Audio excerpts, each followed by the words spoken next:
Savez-vous, compatriotes, ce que l'on appelle l'ivresse du pouvoir? D'un point de vue purement épistémologique, nous pouvons définir l'ivresse du pouvoir comme étant cette force irrésistible qui pousse un dirigeant à n'écouter aucune autre voix que celle qui chante son éloge. Dès lors, plus aucune voix discordante n'est admise, et le despote qui se voulait pourtant éclairé se transforme très rapidement en tyran. Qu'il me soit permis dans mon édito de ce jour de citer les deux principes fondateurs d'un état de droit. Nous avons dans un premier temps ce que j'appelle l'isonomie, c'est-à-dire l'égalité devant la loi. Puis vient ensuite l'iségorie, c'est-à-dire l'égalité de droit à la parole, ou si vous voulez, la liberté d'expression. Et justement, l'ivresse du pouvoir produit un aveuglement qui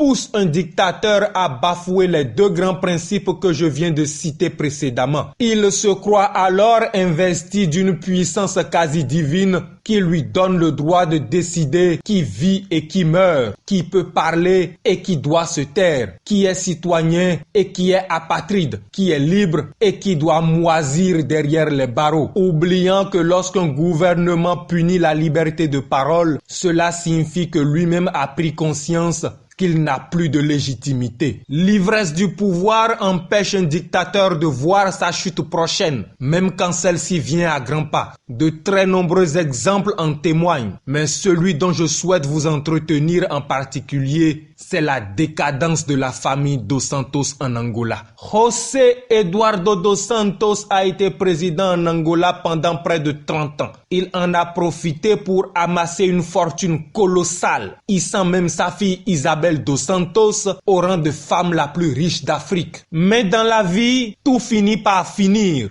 et Dos Santos doit quitter le pouvoir. Il le fait à contre-cœur, mais il le fait quand même. Chers amis, concitoyens, mes frères, la famille Dos Santos est aujourd'hui l'ombre d'elle-même. L'ancien président Dos Santos, Eduardo, est réfugié à Barcelone où le cancer le ronge de l'intérieur. Ses enfants sont traqués comme des rats, certains mis en prison et tous leurs comptes bancaires, nationaux et internationaux, sont désormais bloqués. Les Dos Santos ne sont plus la famille puissante qu'ils étaient. Aujourd'hui, c'est la chute et l'ivresse du pouvoir a empêché José Eduardo Dos Santos de voir cette chute venir. Tout ceci doit nous servir d'exemple à nous ici au Bénin. Où sont-ils aujourd'hui? Blaise Compaoré, Abdelaziz Bouteflika, aujourd'hui en prison avec la quasi-totalité de sa famille. Omar El-Béchir, en route vers la CPI. Je ne vous parle même pas de Mobutu Sese Seko Kuku Gbendu Wazabanga, mort et enterré dans un jardin public au Maroc, d'où me dit-on que des enfants pisseraient sur sa tombe.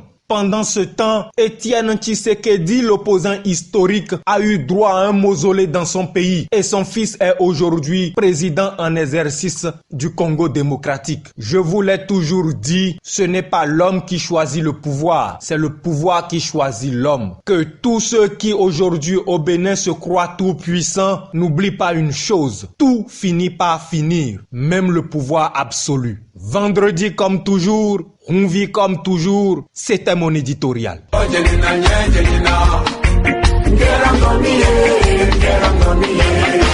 en a qui pensent que j'aime pas leur leader, ils ont raison, je préfère le peuple. Et d'autres pensent que je suis arrogant, ils ont raison, le peuple est mon roi.